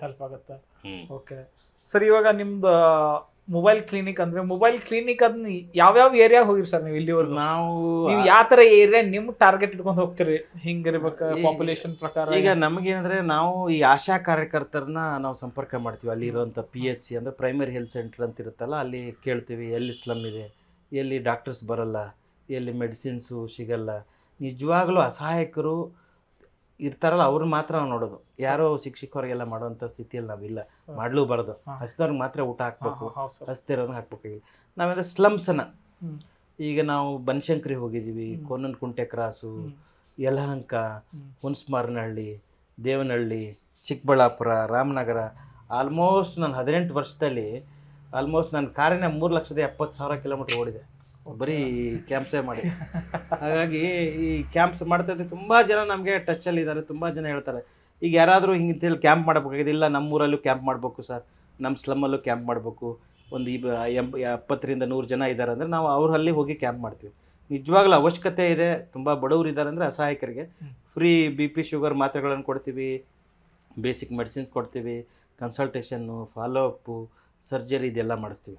ಹಾಗಾಗಿ ನನಗೇನಾದರೆ ನಮ್ಮ ಸರ್ವಿಸನ್ನು ಯಾರಿಗೆ ಸಾಧ್ಯ ಆಗುತ್ತೋ ನಮಗೇನಂದ್ರೆ ನಾನು ಒಬ್ಬನೇ ಮಾಡೋಕ್ಕಾಗಲ್ಲ, ಇದೆಲ್ಲ ಟೀಮ್ ವರ್ಕು, ಎಲ್ಲರೂ ಜನ ಸಪೋರ್ಟ್ ಮಾಡಿದ್ರೆ ಮಾತ್ರ ಸಾಧ್ಯ. ಹೌದು ಸರ್. ಹಾಗಾಗಿ ಜನ ನಮ್ಮ ಜೊತೆಯಲ್ಲಿ ನಿಂತ್ಕೊಂಡಾಗ ಇನ್ನಷ್ಟು ಜನಕ್ಕೆ ಸೇವೆ ಮಾಡೋದಕ್ಕೆ ಹೆಲ್ಪ್ ಆಗುತ್ತೆ. ಸರ್ ನೀವು ಇದು ನಿಮ್ದು ಕಾನ್ಸೆಪ್ಟ್ ಭಾಳ ಅಂದ್ರೆ ಭಾಳ ಚಲೋ ಐತಿ. ಯಾಕಂದ್ರೆ ಪ್ರಿವಿಲೇಜ್ಡ್ ಆಗಲಿ ಅನ್ಪ್ರಿವಿಲೇಜ್ಡ್ ಆಗಲಿ, ಕರೆಕ್ಟ್, ಈಗ ನಾವು ಕರ್ನಾಟಕ ಒಳಗಿದ್ದ ನಾವು ಅಷ್ಟು ಫೇಸ್ ಮಾಡೋಕ್ಕಿಂತ ಸರ್ ಈ ಕಡೆ ಬಿಹಾರಿದವ್ರು ಬಂದಿರ್ತಾರೆ ಕೆಲಸದವ್ರು, ಅವ್ರಿಗೆ ಏನೂ ಗೊತ್ತಿರಲ್ಲ. ಸೊ ಅವ್ರಿಗೊಂದು ಮೋಟಿವ್ ಆಗುತ್ತೆ, ಇದು ಹೆಲ್ಪ್ ಆಗುತ್ತೆ ಅಟ್ಲೀಸ್ಟ್ ಅವ್ರು ತೋರ್ಸಕ್ಕೆ.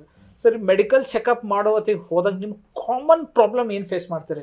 ಏನಪ್ಪಾ ಇಷ್ಟು ಇವರಿಗೆ ಮಾಡ್ಸಕ್ಕಾಗಿಲ್ಲ? ಈಗ ಭಾಳ ಜನಕ್ಕೆ ಅಂದರೆ ಬಿ ಪಿ ಶುಗರು ಕಾಮನ್ ಇದೆ ಸರ್, ಆದರೆ ಅವ್ರಿಗೆ ಬಿ ಪಿ ಇದೆ ಅಂತ ಹೇಳ್ಬಿಟ್ರೆ ನಮಗೆಲ್ಲ ಬಿ ಪಿ ಬರಲ್ಲ ಸರ್, ನಾವು ದುಡ್ಕೊಂತೀನಿ, ಅವರು ಶುಗರ್ ಬರಲ್ಲ ಅಂತ.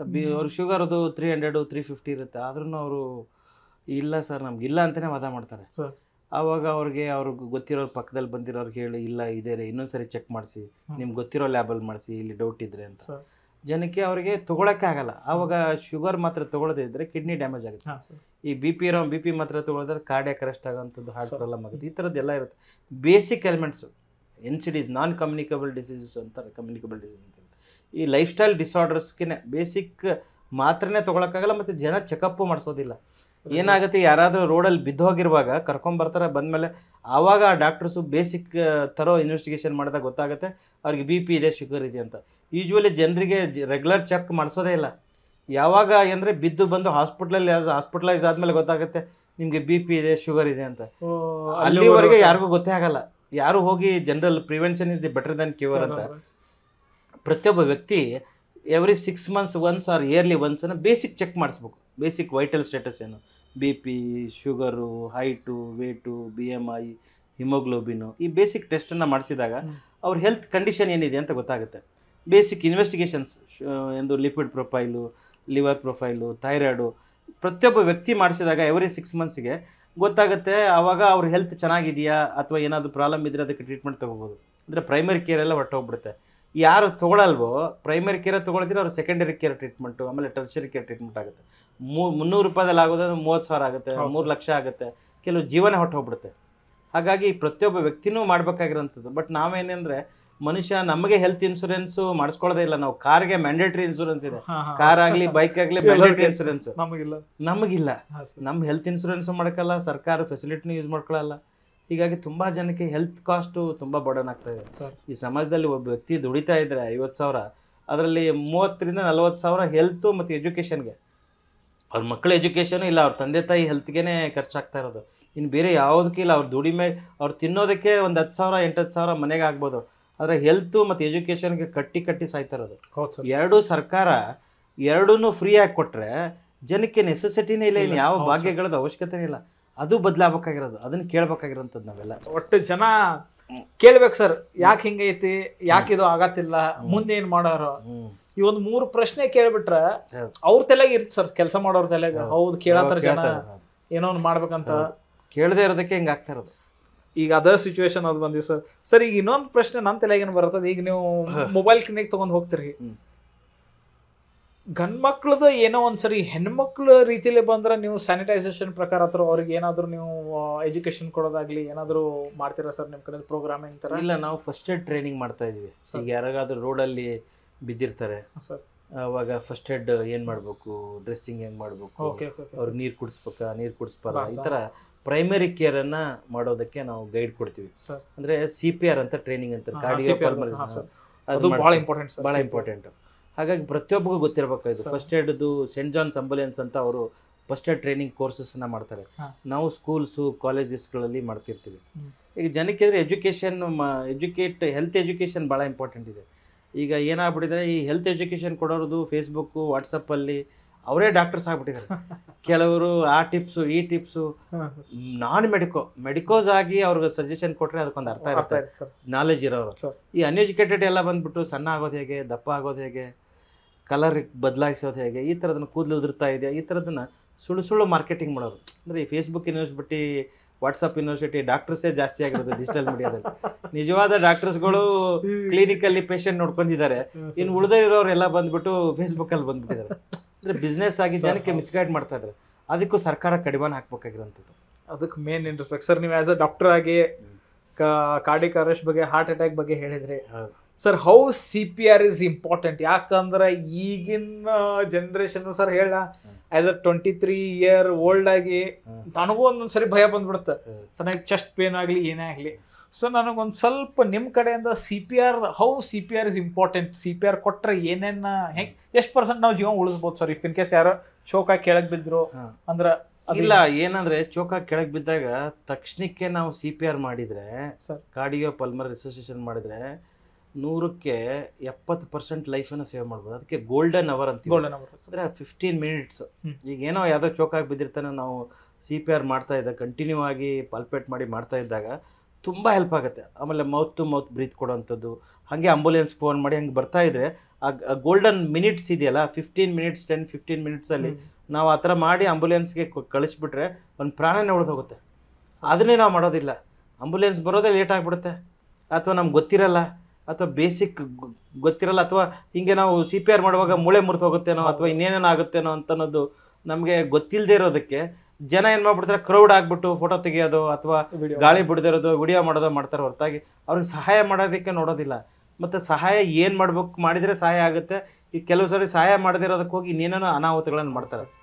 ಅದಕ್ಕಾಗಿ ಜನ ಸಿವಿಕ್ ರೆಸ್ಪಾನ್ಸಿಬಿಲಿಟಿ, ಕಾಮನ್ ಸೆನ್ಸನ್ನು ಬೆಳೆಸ್ಕೋಬೇಕಾಗಿರೋಂಥದ್ದು. ಅಂದ್ರೆ ಕಾಮನ್ ಸೆನ್ಸ್ ಆಯ್ತು ಸರ್. ಈಗ ಸಿ ಪಿ ಆರ್ ಟ್ರೈನಿಂಗ್ ಭಾಳ ಇಂಪಾರ್ಟೆಂಟ್, ಭಾಳ ಇಂಪಾರ್ಟೆಂಟ್. ಈಚ್ ಆ್ಯಂಡ್ ಎವ್ರಿ ಸಣ್ಣ ಹುಡುಗರು ಇಂದ ದೊಡ್ಡವ್ರ ಮಟ್ಟ ಎಲ್ಲರಿಗೆ ಕಲಿಬೇಕಾಗಿರೋ ಸಿ ಪಿ ಆರ್ ಟ್ರೈನಿಂಗ್ ಗೊತ್ತಾಗಬೇಕು. ಒಂದು ಬೇಸಿಕ್ ಲೈಫ್ ಸೇವಿಂಗ್ ಸ್ಕಿಲ್ ಅದು ಸರ್. ಅದು ಪ್ರತಿಯೊಬ್ಬ ಸೆಂಟ್ ಜಾನ್ಸ್ ಆಂಬುಲೆನ್ಸು ನಾವು ಅದನ್ನು ಕೋರ್ಸಸ್ಸನ್ನು ಮಾಡ್ತಾ ಇರ್ತೀವಿ. ನಮ್ಮ ಕೋರ್ಸಸ್ ಯಾರಿಗಾದ್ರು ಫಸ್ಟ್ ಏಡ್ ಟ್ರೈನಿಂಗ್ ಕೋರ್ಸಸ್ಸು ಮಾಡಬೇಕಾಗಿದ್ರೆ ನಮ್ಮನ್ನು ಸಂಪರ್ಕ ಮಾಡಿದರೆ ನಾವು ಫಸ್ಟ್ ಏಡ್ ಟ್ರೈನಿಂಗ್ ಕೋರ್ಸಸ್ಸನ್ನು ನಾವು ಟ್ರೈನಿಂಗ್ನ ಕೊಡ್ತೀವಿ. ಓಕೆ ಸರ್, ಇಷ್ಟೆಲ್ಲ ಮಾತಾಡಿದ್ವಿ ಸರ್. ಈಗ ನಿಮಗೆ ಜನದ ಕಡೆಯಿಂದ, ಈಗ ನಮ್ಮ ಕನ್ನಡಾಲಜಿ ನೋಡೋರಾಗಲಿ ಯಾರೇ ಹೊರಗಿನ ಪರ್ಸನ್ ನೋಡೋರಿಗೆ ನಿಮ್ಮ ಕಡೆಯಿಂದ ಏನೇ ಫೆಸಿಲಿಟೀಸ್ ಸಿಗ್ಬೋದು ಸರ್? ನಮ್ಮ ಕಡೆಯಿಂದ ಫ್ರೀ ಆಫ್ ಕಾಸ್ಟ್ ಅಂದ್ರೆ ಯಾವ್ಯಾವ ಫೆಸಿಲಿಟೀಸ್ ನೀವು ಕೊಡ್ತೀರಿ?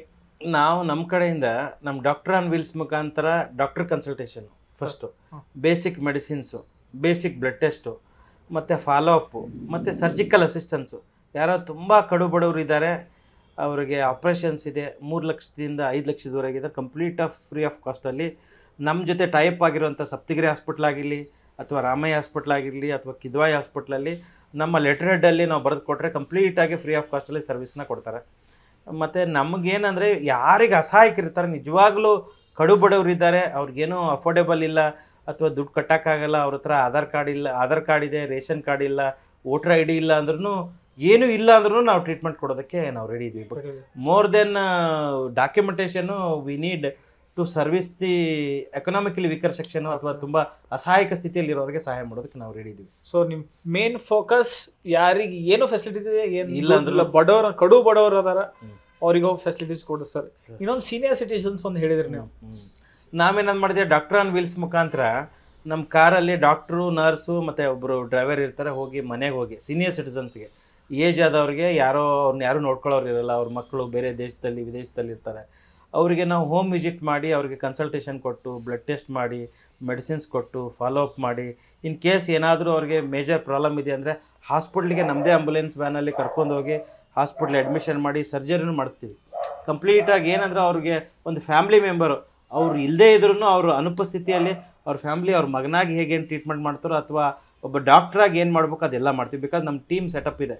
ಹಾಗಾಗಿ ಲಾಸ್ಟ್ ಟೈಮ್ ನಾನು ಇದರಲ್ಲಿ CBI ರೋಡಲ್ಲಿ ಇಲ್ಲಿ RT ನಗರಲ್ಲಿ ಒಂದು ಪೇಷಂಟ್ ಫೋನ್ ಮಾಡಿದ್ರು, ಅವ್ರ ಮನೆಗೆ ಹೋಗಿದ್ವಿ, ಬೇಸಿಕ್ ಎಲ್ಲ ಚೆಕ್ ಮಾಡಿದ್ವಿ. ಆದಮೇಲೆ ಅವ್ರದ್ದು ಕಾರ್ಡಿಯಾಕ್ ಪ್ರಾಬ್ಲಮ್ ಇದೆ ಅಂತ ಗೊತ್ತಾಯಿತು. ಗೊತ್ತಾದ ತಕ್ಷಣವೇ ಅವ್ರು ಲೇಟ್ ಮಾಡಿಬಿಟ್ರೆ ಸತ್ತೋಗ್ಬಿಡ್ತಾರೆ, ಆ ಥರ ಸ್ಥಿತಿ ಇರೋವಂಥದ್ದು.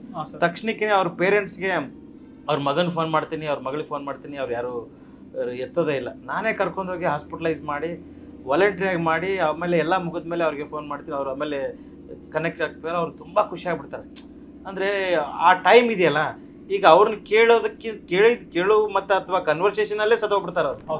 ರೈಟ್ ಟೈಮಲ್ಲಿ ನಾವು ರೈಟ್ ಟ್ರೀಟ್ಮೆಂಟ್ನ ಸಿಕ್ಕಾಗ, ಸರ್ವಿಸ್ ಸಿಕ್ಕಾಗ ಅವ್ರನ್ನ ಪ್ರಾಣ ಉಳಿಸ್ಬೋದು, ಹೆಲ್ಪ್ ಆಗುತ್ತೆ. ಹಾಗಾಗಿ ನನಗೆ ಯಾರಾದರೂ ಸೀನಿಯರ್ ಸಿಟಿಸನ್ಸು ನಾವು ಮನೇಲಿ ಇದ್ದೀವಿ, ನಮಗೆ ಡಾಕ್ಟ್ರು ನಾವು ವಿಸಿಟ್ ಮಾಡಬೇಕು, ನಮಗೆ ಎಲ್ಲ care, primary care, secondary care, tertiary care ಟ್ರೀಟ್ಮೆಂಟ್ಸನ್ನು ನಾವು ಮಾಡಿಕೊಡ್ತೀವಿ. ಓಕೆ. ಸೊ ಸರ್ ಹೇಳಿದ ಪ್ರಕಾರ ಅವ್ರಿಗೆ ಟೋಟಲ್ 3 ಸರ್ವಿಸು. ಒಂದು ಅವ್ರ ಮೊಬೈಲ್ ಕ್ಲಿನಿಕ್ಕಿಂದ ಯಾರು ಭಾಳ ಕಡು ಬಡವರು ಅದಾರ ಅವ್ರಿಗೆ ಫೆಸಿಲಿಟೀಸ್, ಅವ್ರಿಗೆ ಸರ್ಜರಿ ಆಗಲಿ, ಬೇಸಿಕ್ ಮೆಡಿಸಿನ್, BP, ಶುಗರ್ ಎಲ್ಲ ಚೆಕಿಂಗ್ ಆಯಿತು. ಸೆಕೆಂಡ್ ಪಾಯಿಂಟ್ ಸೀನಿಯರ್ ಸಿಟಿಸನ್ಸ್, ಅವ್ರಿಗೆ ಸಪೋರ್ಟ್ ಸಿಗುತ್ತಾ ಫ್ರಮ್ ಸರ್ ಕಡೆಯಿಂದ. ಸೊ ಅದಕ್ಕೆ ನಿಮ್ಮ ಕಡೆ ಯಾರಾದರೂ ನೀವು ವಾಲಂಟಿಯರ್ ಆಗಿ ಮೆಡಿಕಲ್ ಫೀಲ್ಡ್ ನಾನ್ ಮೆಡಿಕಲ್ ಫೀಲ್ಡ್ ಯಾರಾದರೂ ಸರ್ವಿಸ್ ಕೊಡೋರಿದ್ರೂ ಬರ್ಬೋದಾ? ಇಫ್ ಇನ್ ಕೇಸ್ ನೀವೇನಾದರೂ ನಿಮ್ಮ ಬರ್ತ್ಡೇ ಸೆಲೆಬ್ರೇಷನ್ ಯಾವುದೋ ಒಂಥರ ಸೆಲೆಬ್ರೇಷನ್ ಮಾಡೋದಕ್ಕೆ ಸರಿಗೆ ಒಂದು ಹಣ ಮೂಲಕ ಆಗಲಿ ಇಕ್ವಿಪ್ಮೆಂಟ್ಸ್ ಮೂಲಕ ಆಗಲಿ ಒಂದು ಸಪೋರ್ಟ್ ಕೊಟ್ರೆ ನಿಮಗೊಂದು ತೃಪ್ತಿ ಇರುತ್ತೆ. ಕರೆಕ್ಟ್. ನಾವು ಏನು ಮಾಡತ್ತೀವಿ ನಾವೇನು ಕೊಟ್ಟಿವ ಅಂತ ಅವ್ರಿಗೆ ಸರಿಗೆ ತೃಪ್ತಿ ಇರುತ್ತೆ. ಅವರು ಇನ್ನೂ ಜಾಸ್ತಿ ಮಂದಿಗೆ ಮೆಡಿಕಲ್ ಸರ್ವಿಸ್ ಕೊಡೋದು. ಮತ್ತು sir is in need of team. Sir ಯಾವತ್ತಲೂ ಒಂದು ಅವ್ರದ್ದೊಂದು ಟೀಮ್ ಇರ್ಬೇಕು.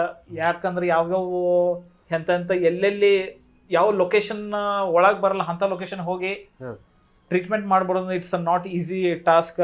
ಮತ್ತು ಎಲ್ಲ ಸ್ವಂತ ರೊಕ್ಕ ಹಾಕೊಂಡು ಹೋಗೋದು ಕಷ್ಟ ಆಗತ್ತೆ ಸರ್. ಹೌದು. ಈಗ ನಾನು ಆರ್ಥಿಕವಾಗಿ ಸಬಲನಾಗಿದ್ದೀನಿ ಅನ್ನೋದಕ್ಕೆ ತೊಂದರೆ ಕಷ್ಟ ಆಗಲ್ಲ.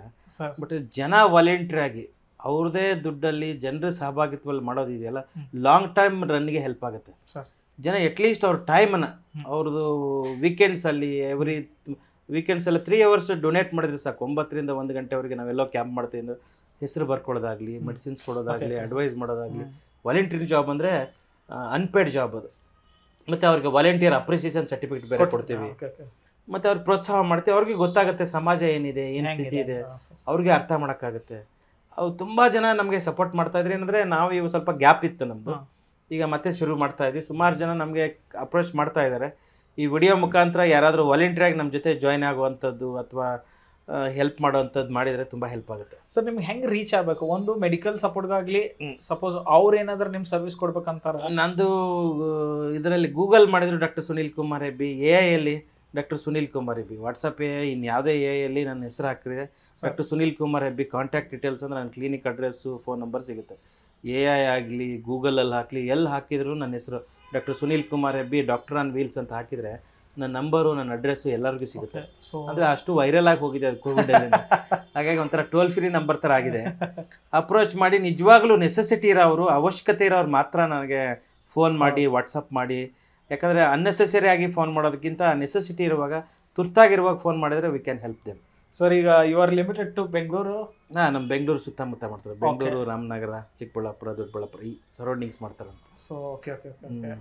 So guys, doctor Sunil sir ಜೊತೆ ಮಾತಾಡಿ ಭಾಳ ಖುಷಿ ಅನ್ನಿಸ್ತು. ಸೊ ನೀವು ಇವೆಲ್ಲ ತಲೆಯಾಗಿ ಇಟ್ಕೋರಿ. ಸರ್ ಕಡೆಯಿಂದ ಏನು ಫೆಸಿಲಿಟೀಸ್ ಸಿಗುತ್ತೆ, ನಿಮ್ಮ ಕಡೆಯಿಂದ ಅವ್ರಿಗೆ ಏನು ಕಾಂಟ್ರಿಬ್ಯೂಟ್ ಮಾಡ್ಬೋದು, ಮೆಡಿಸಿನ್ ಆಗಲಿ ಏನಾದರೂ ನೀವು ಮಾಡಿ. ಆ್ಯಂಡ್ ಸರ್ದ ಕನಸು ಏನೈತಿ ಹೆಲ್ತ್ ಮಿನಿಸ್ಟರ್ ಆಗಬೇಕು ಅನ್ನೋದು. ಸೊ ನಮ್ಮ ಎಲ್ಲರದು ಸಪೋರ್ಟ್ ಇಂಥವ್ರಿಗೆ ಇರ್ಬೇಕು. ಸರ್ಗೆ ಅಷ್ಟೇ ಅಲ್ಲ, ಯಾರ ಫೀಲ್ಡ್ ಒಳಗೆ ಎಕ್ಸ್ಪರ್ಟ್ ಅದಾರಲ್ಲ ಅವ್ರಿಗೆ ನಮ್ಮ ಸಪೋರ್ಟ್ ಇರ್ಬೇಕು. ಯಾಕಂದ್ರೆ ನಮ್ಗೆ ಇನ್ ಫ್ಯೂಚರ್ ನಾವು ಜಂಜಿ ಮುಂದೆ ಹೋಗೋರು, ನಾವು ಹಿಂದಿನವ್ರು ಹಿಂದೆ ಹೋಗ್ಬಿಡ್ತಾರೆ, ನಾವು ಮುಂದೆ ಹೊಂಟೀವಿ. ಸೊ ನಮ್ಗೆ ಸಪೋರ್ಟ್ ಮಾಡ್ಬೇಕಂದ್ರೆ ನಾವು ಅಂಥವ್ರಿಗೆ ಸಪೋರ್ಟ್ ಮಾಡ್ಬೇಕಾಗತ್ತೆ. ಸೊ ಸರಿಗೆ ಏನೇನು ನೆಸೆಸಿಟಿ ಹೆಲ್ಪ್ ಐತಿ ನಮ್ಮ ಕನ್ನಡ ಲಾಜಿ ಕಡೆಯಿಂದ ಅವ್ರಿಗೆ ಫುಲ್ ಸಪೋರ್ಟ್ ನಾವು ಮಾಡ್ಬೇಕು. ಸೊ ನಿಮ್ಗೆ ಏನೇ ಡೌಟ್ ಆಗಲಿ, ಮೆಡಿಕಲ್ ಇಶ್ಯೂ ಆಗಲಿ ಏನೇ ಆದರೂ ನೀವು ಸರಿಗೆ ಕಾಲ್ ಮಾಡ್ಬೋದಾ. ಮತ್ತು ಸರ್ ಈಸ್ ನಿಮ್ಮ ಸರ್ವಿಸ್ ಕೊಡೋಕೆ ಈಸ್ ಫ್ರೀ ಎನಿ ಟೈಮ್. ಯಾರೇ ಕಾಲ್ ಮಾಡಿರಿ, ನಿಮ್ಗೆ ಏನೇ ಡೌಟ್ಸ್ ಇದ್ದರೂ ಕೇಳಿರಿ, ಸರ್ ಹೇಳ್ತಾರೆ. ಮತ್ತು ನಿಮ್ಮ ಕಡೆಯಿಂದ ಸರ್ವಿಸ್ ಸರ್ ಕಡೆ ಬರಲಿ. ಆ್ಯಂಡ್ ಸರಿಗೆ ಆಲ್ ದಿ ಬೆಸ್ಟ್ ಹೇಳೋಣ. ಅವ್ರು ಈಗ ಲಿಮಿಟೆಡ್ ಟು ಬೆಂಗಳೂರು ಅದರ, ಬೆಂಗಳೂರು ಸುತ್ತಮುತ್ತ ಏರಿಯಾ. ನಾ ಅದನ್ನು ಸರ್ ನಮ್ಮ ಕಡೆಯಿಂದ ವಿಶ್ ನೀವು ಫುಲ್ ಕರ್ನಾಟಕ ಕವರ್ ಮಾಡಬೇಕು, ಇಡೀ ಇಂಡಿಯಾ ಕವರ್ ಮಾಡಬೇಕು. ಡಾಕ್ಟರ್ ಸುನೀಲ್ ಕುಮಾರ್ ಹೆಬ್ಬಿ ಅಂದ್ರೆ ಡಾಕ್ಟರ್ ಆನ್ ವೀಲ್ಸ್ ಎಲ್ಲ ಕಡೆ ಗೊತ್ತಾಗಬೇಕು ಸರ್. ಅದು ನಮ್ಮ ಕನ್ನಡ ಲಾಜಿ ಕಡೆಯಿಂದ ಒಂದು ವಿಶ್ವ ಸರ್. ನಿಮಗೆ ಖಂಡಿತ ಮಾಡ್ತೀವಿ, ಎಕ್ಸ್ಟೆಂಡ್ ಮಾಡ್ತೀವಿ. ಬಿಜಾಪುರದಲ್ಲಿ ಇನ್ನೊಂದು ವ್ಯಾನ್ನ ತೊಗೊಂಡು ಮಾಡೋದಕ್ಕೆ ಶುರು ಮಾಡ್ತಾ ಇದ್ವಿ, ಪ್ಲ್ಯಾನ್ ಮಾಡ್ತಾ ಇದ್ವಿ. ಹಾಗಾಗಿ ಜನ ವಾಲಂಟಿಯರ್ ಆಗಿ ನಮ್ಮ ಜೊತೆಲಿ ಜೋಡಿಸ್ತಾ ಇದ್ದಾಗ ಅವಶ್ಯಕತೆ ಅವರು ಎಲ್ಲರೂ ವಾಲಂಟಿಯರ್ ಆಗಿದ್ದರೆ ನಾವು ಏನೆಲ್ಲ ಮಾಡೋಕ್ಕೆ ಸಾಧ್ಯ ಇದೆ, ಮಾಡ್ಬೋದು sir. So thank you so much sir. Thank you sir, ನಮ್ಮ ಜೊತೆ ಇದ್ರಿ. ನಾನು ಗೊತ್ತಿಲ್ಲ ನನಗೆ ಏನಂದರೆ ಕನ್ನಡ ಲಾಜಿ ನಾನು ಕೇಳಿದ ತಕ್ಷಣವೇ ಓ ಸೂಪರ್ ಆಗಿದೆಯಲ್ಲ, ಬಯಾಲಜಿ, ಫಿಸಿಯಾಲಜಿ ಇದೆಲ್ಲ ಗೊತ್ತು, ಇದು ಕನ್ನಡ ಲಾಜಿ ಯಾವುದಪ್ಪ ಇದು ಒಂಥರ ಚೆನ್ನಾಗಿದೆಯಲ್ಲ ಅಂತ ಅನ್ನಿಸ್ತು ನನಗೆ. ಅವ್ರು ಅಪ್ರೋಚ್ ಮಾಡಿದಾಗ, ಅವ್ರು ಹೇಳಿದಾಗನೇ ಒಂದು ಖುಷಿ ಆಯಿತು. ಮತ್ತು ಅವ್ರದ್ದು ಇದಕ್ಕೆ ಹೋದೆ, ಏನು ಅವ್ರದ್ದು ಇನ್ಸ್ಟಾಗ್ರಾಮ್ಗೆ ಹೋದೆ. ಇನ್ಸ್ಟಾಗ್ರಾಮಲ್ಲಿ ತುಂಬ ಫಾಲೋವರ್ಸ್ ಇದ್ದಾರೆ, ತುಂಬ ಖುಷಿಯ ವಿಚಾರ. ಮತ್ತು ಸುಮಾರು ಒಂದು 2 ಸ್ಟೋರಿಗಳನ್ನು ಮಾಡಿದರೆ ತುಂಬ ಚೆನ್ನಾಗಿ ಇನ್ಫಾರ್ಮೇಟಿವ್ ಮತ್ತು ತುಂಬ ಚೆನ್ನಾಗಿ ರೀಚು ಇದೆ. ಮತ್ತು ತುಂಬ ಒಳ್ಳೆ ಡೆವಲಪ್ ಆಗ್ತಾ ಇದ್ದಾರೆ. ಜನಕ್ಕೆ ಏನೋ ಮಾಡಬೇಕು, ಈ ಸಮಾಜದಲ್ಲಿ ಗುರುತಿಸಿ ಕೆಲಸ ಮಾಡೋದಿದೆಯಲ್ಲ, ಅನ್ಸಂಗ್ ಹೀರೋಗಳನ್ನು ಅಥವಾ ಸಮಾಜದಲ್ಲಿ ಏನೋ ಒಂದು ಒಳ್ಳೆ ಕೆಲಸ ಮಾಡೋರನ್ನ ಹುಡುಕಿ ಅವ್ರ ಟೈಮು, ಅವ್ರ ಮನಿ, ಎನರ್ಜಿ ಇನ್ವೆಸ್ಟ್ಮೆಂಟ್ ಮಾಡ್ತಾರಲ್ಲ, ಅಂಥದ್ದು ಮಾಡೋರಿಗೆ ನೀವು ಸಪೋರ್ಟ್ ಮಾಡಬೇಕಾಗಿರೋಂಥದ್ದು, ಅವ್ರನ್ನ ಫಾಲೋ ಮಾಡೋದಾಗಲಿ, ಸಬ್ಸ್ಕ್ರೈಬ್ ಮಾಡೋದಾಗಲಿ, ಲೈಕ್ ಮಾಡೋದಾಗಲಿ, ಅವ್ರನ್ನ ಬೆಳೆಸ್ತಾ ಇರಬೇಕು. ನಿಮ್ಮಿಂದನೇ ಅವ್ರು ಬೆಳೆಯೋಕ್ಕೆ ಸಾಧ್ಯ ಹೊರತಾಗಿ ನೀವೆಲ್ಲರೂ ಸಪೋರ್ಟ್ ಮಾಡಬೇಕು. ಯಾಕಂದರೆ ಇದನ್ನು ಮಾಡ್ತಾ ಇರೋದಕ್ಕೆ ಸುಮ್ಮನೆ ಏನು ಖರ್ಚಾಗಲ್ಲ, ಸಾಕಷ್ಟು ಖರ್ಚುಗಳಾಗುತ್ತೆ, ವೆಚ್ಚಗಳಿರುತ್ತೆ, ಮತ್ತು ಪ್ಯಾಷನೇಟ್ ಆಗಿರೋದ್ರಿಂದ ಮಾಡೋಕ್ಕೆ ಸಾಧ್ಯ. ಇದರಿಂದ ದುಡ್ಡು ಮಾಡೋದಂತರೂ ದೂರದ ಮಾತೆ. ನನ್ನ ಅನುಭವದಲ್ಲಿ ಹೇಳುವಂಥದ್ದು ಈಸಿ ಟಾಸ್ಕ್ ಏನಲ್ಲ. It takes lot of time, energy. ಹಾಗಾಗಿ ಈಗ ಸದ್ಯದಲ್ಲಿ ಬೆಳೀತಾ ಇರುವವರಿಗೆ ಸಪೋರ್ಟ್ ಮಾಡಿ, ಒಳ್ಳೇದಂತೇಳಿ ಶೇರ್ ಮಾಡಿ, ಜನಕ್ಕೆ ಅರ್ಥ ಮಾಡಿಸಿ. ಯಾಕಂದರೆ ಅವರು ಉತ್ತರ ಕರ್ನಾಟಕದವರಾಗಿರೋದ್ರಿಂದ ನಮ್ಮ ಉತ್ತರ ಕರ್ನಾಟಕ ಮಂದಿ ಅಟ್ಲೀಸ್ಟ್ ಅವ್ರನ್ನ ಫಾಲೋ ಮಾಡಿ ಅವ್ರನ್ನ ಬೆಳೆಸಿ ಅಂತ ನಾನು ನಿಮ್ಮಲ್ಲಿ ಕೇಳ್ಕೊತೀನಿ. ನಮಸ್ಕಾರ. Thank you so much sir.